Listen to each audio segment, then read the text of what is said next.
தலைவர்கள். மாண்புமிகு பேரவைத் தலைவர்களே, கடந்த ஒரு வார காலமாக தமிழ்நாட்டில் என்னென்ன சட்ட ஒழுங்கு பிரச்சனை, போதைப் பொருளால் எத்தனை கொலைகள் நடந்திருக்கு அப்படிங்கிறது நான் மட்டுமல்ல, இங்கே இருக்கக்கூடிய அனைத்து கட்சி தலைவர்களும் இந்த அரசனுடைய கவனத்திற்கு நாங்கள் எடுத்துட்டு வந்தோம். தவிர அதற்கு நீங்கள் இது வரைக்கும் எந்த அமைச்சரும் அதற்கு சரியான பதில் சொல்லவே இல்லை. ஆனால் மாறாக உங்கள் ஆட்சியில் இப்படி நடந்தது, உங்கள் ஆட்சியில் இது நடந்தது அப்படின்னு குறை சொல்லி கொண்டிருக்காங்க. அது ஃபோட்டோ தான் காட்டினார், எஃப்ஐஆர் பதிவுப்பட்டிருக்கு அப்படின்னு சொன்னார். இதுலேருந்து என்ன தெரியுதுன்னா, எங்களுடைய ஆட்சியில் நாங்கள் நடவடிக்கை எடுத்திருக்கிறோம், நடவடிக்கை எடுக்கப்பட்டிருக்கு எங்களுடைய ஆட்சியில். நாங்கள் கேட்கறது ஏன் உங்கள் ஆட்சி நடவடிக்கை எடுக்க மாட்டேங்கிறீங்க அப்படிங்கிறத நாங்கள் கேட்குறோம். அவர் ஒரு ஃபோட்டோ காட்டுறாரு, பேசி முடிக்கட்டும். அமைச்சர் அவர்கள் ஒரு ஃபோட்டோவை காட்டினாரு.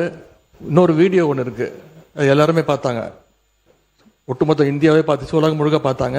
இருக்கக்கூடிய அமைச்சர் ஒருத்தர் போதைப் பொருள் பவுடராக நுணுக்கி அதை என்ன பண்ணாருங்கிறத விளக்கம் கொடுத்துட்டார். போதும், அது விளக்கம் கொடுத்துட்டார், முடிஞ்சு போச்சு. அதை பற்றி பேச வேணாம்.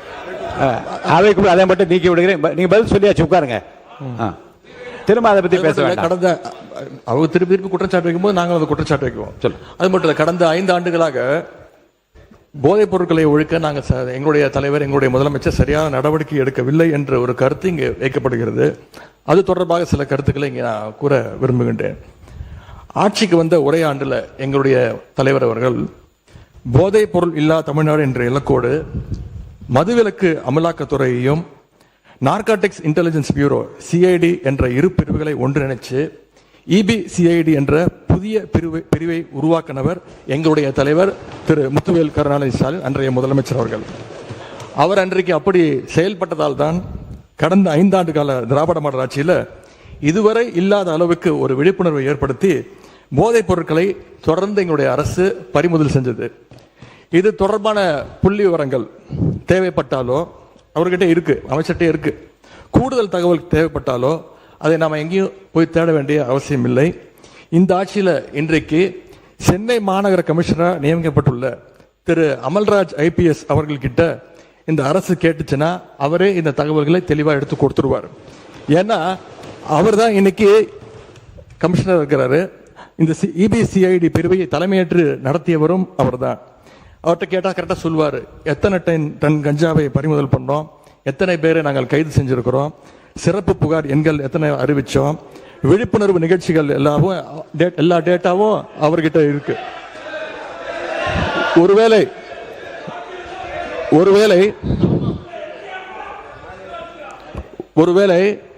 எங்களுடைய திராவிட மாடல் ஆட்சியில் போதைப் பொருளை தடுக்கிற செயல்பாடுகள் சரியா நடக்கல அப்படின்னு இந்த அரசு எங்களை குற்றம் சாட்டுச்சுன்னா நான் உங்ககிட்ட கேட்க வேண்டிய கேள்வி, அப்புறம் என்னத்துக்கு அந்த அவ்வளவு பெரிய அதிகாரிய இப்போ இவ்வளவு முக்கியத்துவம் வாய்ந்த சென்னை மாநகராட்சி ஆணையர் பொறுப்புல போட்டிருக்கீங்க என்ற கேள்வி இந்த அரசுக்கு வைக்கிறேன். பொதுப்பணித்துறை அமைச்சர், நீங்க இது குற்றச்சாட்டு அல்ல.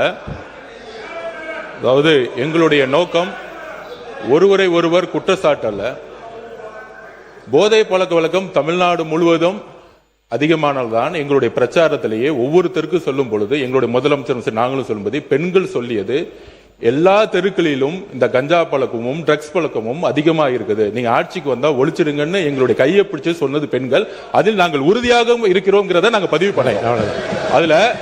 அதுல ஒரே ஒரு கேள்வி மாண்புமிகு எதிர்கட்சி தலைவருக்கு, நான் இன்னும் முடிக்கல, நான் முடிச்சிடறேன். அவர் கேட்ட ஒரு கேள்விக்கு அவர் சொன்னாரு, ஆன்டி ட்ரக்ஸுக்கு எதிராக நாங்க தனியா நடவடிக்கை எடுத்தோன்னு. எங்களுடைய ஆட்சியில் ஆன்டி ட்ரக்ஸ் ஆன்டி நார்கட்டிக் டாஸ்க் போர்ஸுக்காக ரூபாய் 264.14 கோடி ஒதுக்கப்பட்டிருக்கு. உங்களுடைய முன்னாள் முதலமைச்சரும் சரி, நீங்கள் துணை முதலமைச்சர் இருக்கும் பொழுது இந்த போர்ஸுக்காக எத்தனை கோடி ரூபாய் நீங்க ஒதுக்கி இதற்கான பணிகளை நீங்க மேற்கொண்டீர்கள் பதிவு பண்ணுங்க. விவாதம் பேசு. உங்களுடைய ஆட்சியில் இந்த திட்டத்திற்கு என்ன பணிகள் மேற்கொள்ளப்பட்டது? ஒரு பணினா அதுக்கான பட்ஜெட் ஒதுக்கணும். எவ்வளவு பட்ஜெட் ஒதுக்குனாங்க? மாண்பு எதிர்கட்சி தலைவர் பேசுங்க. மாண்பு எதிர்கட்சி தலைவர். பேரவைத் தலைவர் அவர்களே, இன்னொன்னு போதைப் பொருள் ஒழிப்பு மற்றும் சட்டவிரோத கடத்தல் தடுப்பு பணியை சிறப்பாக மேற்கொள்ளும் காவலர்களுக்கு 2 நாட்களுக்கு முன்பு நம்முடைய முதலமைச்சர் அவர்கள் விருதெல்லாம் வழங்கியிருக்கிறார். விருது எதற்காகன்னு பார்த்தீங்கன்னா, போதைப் பொருள் ஒழிப்பு மற்றும் சட்டவிரோத கடத்தல் தடுப்பு நடவடிக்கையை சிறப்பாக மேற்கொண்டதற்காக, கடந்த ஒரு வருடமாக சிறப்பாக பணியாற்றியதற்காக 15 காவல்துறை அதிகாரிகள் மற்றும் காவலர்களுக்கு முதலமைச்சர் அவர்களே விருது கொடுத்திருக்கிறாங்க. அந்த 15 காவலர்களுமே எங்களுடைய ஆட்சி காலத்தில் பல்வேறு வழக்குகள்ல போதைப் பொருள் ஒழிப்பு நடவடிக்கையை சிறப்பா மேற்கொண்டவங்கன்னு இன்னைக்கு அரசு அறிக்கை கொடுத்திருக்கு. விருது பெற்ற அந்த 15 காவலர்களும் எத்தனை கிலோ போதைப் பொருட்களை பறிமுதல் பண்ணாங்க, எத்தனை குற்றவாளிகளை கண்டுபிடிச்சிருக்கிறாங்க, பிடிச்சாங்க, எவ்வளவு நாட்களுக்கு அவங்களுக்குலாம் தண்டனை வாங்கி கொடுத்திருக்கிறாங்க, இந்த விவரங்களை எல்லாம் அரசு வெளியிட்ட செய்தி குறிப்பில் தெளிவா சொல்லியிருக்கிறீங்க. போதைப் பொருள் தடுப்புக்கு எங்க ஆட்சியில நடவடிக்கை எடுக்கல அப்படின்னா அப்புறம் என்னதுக்கு இந்த காவலருக்கு முதலமைச்சர் அவர்கள் விருது கொடுத்தார் அப்படின்னு இங்க நான் பதிய வைக்க விரும்புகிறேன். அதே போல அமைச்சர் அவர்கள் சில கேள்விகளை கேட்கிறாரு. அமைச்சர் அவர்கள் கேட்கிற கேள்விக்கு தான் நான் பதில் சொல்லணும் அப்படின்னு அடம்பிடிக்கிறாரு. இன்னைக்கு நானு நம்முடைய அனைத்து கட்சி தலைவர்கள், எதிர்கட்சி தலைவர்கள்லாம் இன்னைக்கு இந்த என்ன சட்டம் ஒழுங்கு சம்பந்தமா பேசிட்டு இருக்கிறோம். அந்த சம்பந்தப்பட்ட அமைச்சர் இங்க இருக்கிறாரு, அவர் ஏன் இப்ப பதில் சொல்ல மறுக்கிறாரு என்பதை நான் கேட்க விரும்புகிறேன். உறுப்பினர் ராஜேஷ் ஒரு நிமிஷம் உட்காருங்க.